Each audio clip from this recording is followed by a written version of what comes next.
Hi guys, welcome to MRI sports. বন্ধুরা, আবার আজকে একটা নতুন টপিক নিয়ে আপনাদের সম্মুখে উপস্থিত হয়েছি। টপিকটা হলো যে আপনারা আমার ইউটিউব থাম্বনেলটা দেখেছেন, দেখে আপনারা অনুভব করেছেন যে আমি কোন বিষয়ে আলোচনা করতে চাইছি। বন্ধুরা, আজকে ইন্টারেস্টিং কিছু টপিক আছে। প্রথম পয়েন্টটা হলো যে আনোয়ার আলীকে নিয়ে পিএসসি মক্ষম একটা চাল দিয়েছে।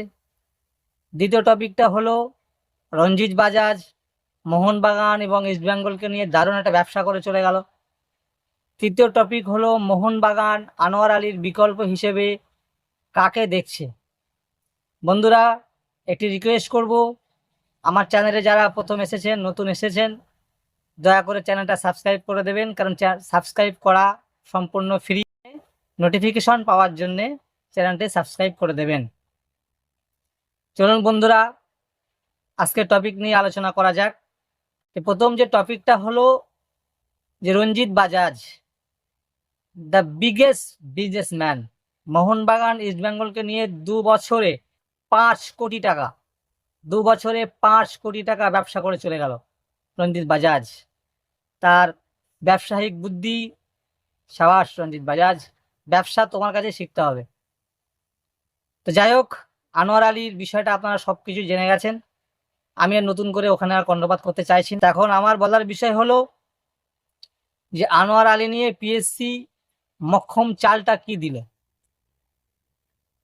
বন্ধুরা, আমরা সচরাচর ভিডিও বা মুভিতে দেখে থাকি যে যাকে কেন্দ্র করে ঘটনাটা ঘটে সেই মানুষটাকে একটা সময় ছেড়ে দেওয়া হয়, দেখা হয় এই মানুষটা কার কাছে ফিরে যায়।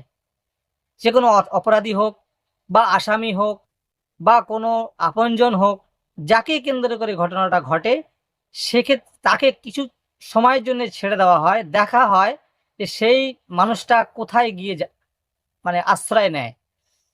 তো এখানে একটা জিনিস ক্লিয়ার হয়ে গেল যে আনোয়ার আলীর বিষয়ে দিল্লি এফসি এবং ইস্টবেঙ্গল এফসি তারা কতটুকু কি করেছে, কতটুকু আনোয়ার আলীকে কনভিন্স করেছে, কতটুকু কি করেছে, সেটা পুরোপুরি ক্লিয়ার। এখন বিষয় হলো, আমি যেটা বলতে চাইলাম যে আমরা পর্দার সামনে দেখছি ইস্টবেঙ্গল সমর্থকরা আনন্দ উল্লাস করছে, করারই বিষয়। আমার ইস্টবেঙ্গল সমর্থকদের নিয়ে কোনো আফসোস নেই বা কোনো দুঃখ নেই বা কোনো রাগও নেই, কিচ্ছু নেই। ইস্টবেঙ্গল ক্লাব বিগেস্ট ডিল একটা সাইন করেছে আনোয়ার আলীকে, তার যোগ্য সম্মান তারা দিয়েছে, যোগ্য স্যালারি তাকে দিয়েছে, যোগ্য ভালোবাসা তাকে দিয়েছে। আমি চাইবো আনোয়ার আলী ইস্টবেঙ্গল হয়ে 5 বছর খুব ভালো রেজাল্ট করুক, এটাই আমি চাইবো। কিন্তু ঘটনা হচ্ছে, একটাবার ভেবে দেখবেন যে 20 তারিখের আগে ইস্টবেঙ্গল এফসিকে সম্পূর্ণ বক্তব্য জানাতে হবে ইস্টবেঙ্গল এবং দিল্লি এফসিকে। এবং তাদের একটা বিষয় লক্ষ্য করবেন যে যা কিছু ঘটলো এই 2-4 দিনের মধ্যে, পিএসসির নজরে কিন্তু সেটা আছে। এখন বিষয়টা হলো ইস্টবেঙ্গলকে কোনো জিনিস লুকানোর জায়গা নেই। ইস্টবেঙ্গল কোনো জিনিস লুকাতে পারবে না, দিল্লি এফসি কোনো জিনিস লুকাতে পারবে না। তারা পরিষ্কারভাবে সবকিছু গুছিয়ে পিএসসির কাছে বক্তব্য দিতে হবে এবং পিএসসি 22 তারিখে হিয়ারিং এ কি সিদ্ধান্ত নেয় তার উপরে আমাদের সবার নজর থাকবে। এটা হলো আনোয়ার আলীর বিষয়। দ্বিতীয় যে আপডেটটা আমি দিতে দিতে যাচ্ছি যে মোহনবাগান সমর্থকদের কাছে, যে আপনারা আজকে ইস্টবেঙ্গল ক্লাবে যে আনন্দ উৎসব হচ্ছে, আপনাদের দুঃখ পাওয়ার কোনো জায়গা নেই, কারণ আনোয়ার আলী চলে গেছে, মোহনবাগানের ভালোই হয়েছে। যদি আনোয়ার আলীকে জোর করে রাখা হতো, তাতে পরে কি হতো, টিমের বন্ডিংটা নষ্ট হয়ে যেত, আনোয়ার আলী ঠিক মন খুলে খেলতে পারতো না। এবং দ্বিতীয় কথা হলো, টিমের মধ্যে যে কমিউনিকেশন রয়েছে সে কমিউনিকেশনটা নষ্ট হতো, ড্রেসিং রুমের পরিবেশ খারাপ হয়ে যেত। তো সেক্ষেত্রে আনোয়ার আলী চলে গেছে, আনোয়ার আলী চলে গেছে, আনোয়ার আলী তার ভালোর জন্য গেছে এবং মোহনবাগানের ভালো হয়েছে, কারণ জোর করে কাউকে কিছু করানো যায় না।